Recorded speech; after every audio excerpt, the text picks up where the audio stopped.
దివాకర్ గారికి, ఎంజాల పద్మయ్య గారికి, వెంకన్న గారికి అందరికీ పేరు పేరున మన సతీష్ అన్న గ్రూప్లో మాత్రం గుర్తుతూ ఉంటాడు.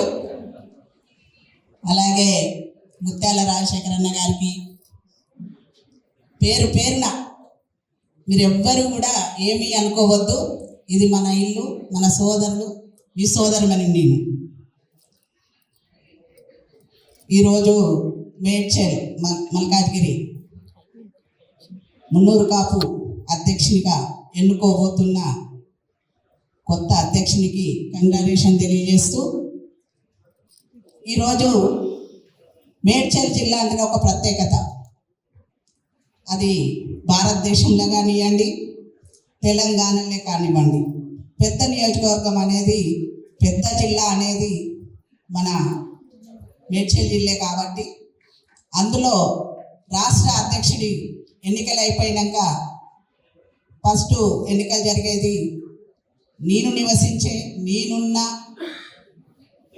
నాకు అతి ప్రేమ కల్లా మేడ్చల్ జిల్లాకి ఎలక్షన్లు జరగడము నిజంగా కూడా చాలా ఆనందదాయకం. ప్రతి జిల్లా కూడా ఆదర్శంగా ఎన్నికలు జరగాలి.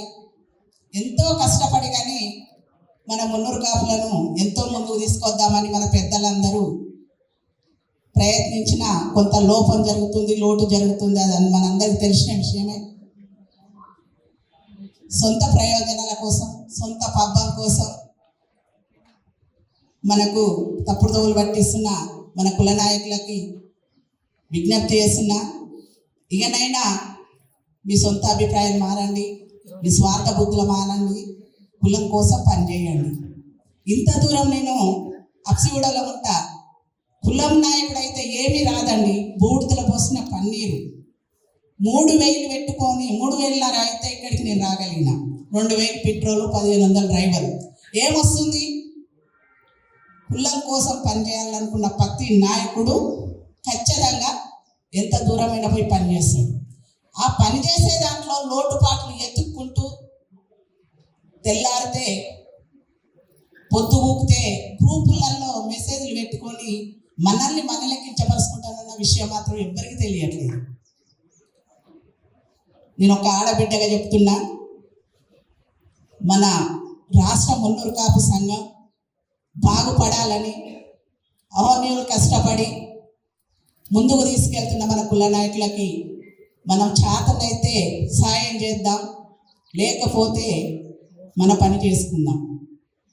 ఎన్నికలు వస్తున్నాయి, మంచి తరుణం. సర్పంచ్ ఎలక్షన్ జరుగుతున్నాయి, స్థానిక ఎలక్షన్లు వస్తాయి, ఇప్పుడు మన కార్పొరేట్ ఎలక్షన్లు వస్తాయి. తిప్పి కొడితే 3 సంవత్సరాలు లేవు, మనకు ఎమ్మెల్యే ఎలక్షన్లు కూడా వస్తాయి. ఏమి సాధించినమయ్యా అంటే ఏమీ సాధించలేదు. మనం పార్టీలకు అతీతంగా పనులు చేసుకుంటూ పోతున్నాం. కానీ పార్టీలలో ఉన్న నాయకులు కలవనీయకుండా కొంత అడ్డుపడుతున్నారు. ఇది గమనించవలసింది మన జిల్లా అధ్యక్షులు. పార్టీలకు అతీతంగా పనిచేయండి. బొకేలు పట్టుకొని రాజకీయ నాయకుల దగ్గరికి ఎవరూ పోవద్దు. నువ్వు కుల నాయకులు అయినవు ఆ జిల్లాకు అంటే నీ దగ్గరికి నాయకుడు రావాలి. ముందుగా ఓట్లు పడాలి అంటే నీ దగ్గరికి షాలో పెట్టుకొని రావాలి. అలాంటి నాయకుని జిల్లా నాయకుని చేయండి, అప్పుడే మన కులం బాగుపడుతుంది. ఇకపోతే మహిళలు కూడా నేను ఆమెకు విజ్ఞప్తి చేస్తున్నాను, ఎందుకంటే టైం ఎక్కువ తీసుకోవద్దు. మనం అన్నిట్లో, అన్ని రంగంలో కూడా ముందున్నాం. ఫ్లైట్ నడుపుతున్నాం, ట్రైన్ నడుపుతున్నాం, బస్సు నడుపుతున్నాం, కారు నడుపుతున్నాం, క్రికెట్ మ్యాచ్ ఆడుతున్నాం, బ్యాడ్మింటన్ ఆడుతున్నాం, ఫుట్బాల్ ఆడుతున్నాం, చంద్రమండలం పోతున్నాం, అన్నింటిలో వెళ్తున్నాం. రాజకీయంగా ఎందుకు వెనుక పోతున్నామో తెలియట్లేదు. నేను మహిళను కదా, జరగండి, నేను మహిళను కదా, నాకు అవకాశం ఇవ్వండి. ఎందుకు మీరే కించపరుచుకుంటున్నారు? సమానమైన హక్కు మనకి ఇస్తున్నారు, దాన్ని మనం వినియోగించుకోవట్లేము. మనం మహిళలు మళ్ళీ గుర్తు చేస్తున్నాం వాళ్ళకి. వాళ్ళు ఏది ఇవ్వట్లేదు మనకు, అన్ని రంగంలో మనకు సగభాగం ఇస్తున్నారు. మనమే గుర్తించుకుంటలే, మనమే కళ్ళు మూసుకుంటున్నాం. కాబట్టి ఈసారి కార్పొరేట్ ఎలక్షన్లో 50% మహిళలు మన మున్నూరు కాపులు గ్రేటర్ హైదరాబాద్లో ఉండాలని మనసు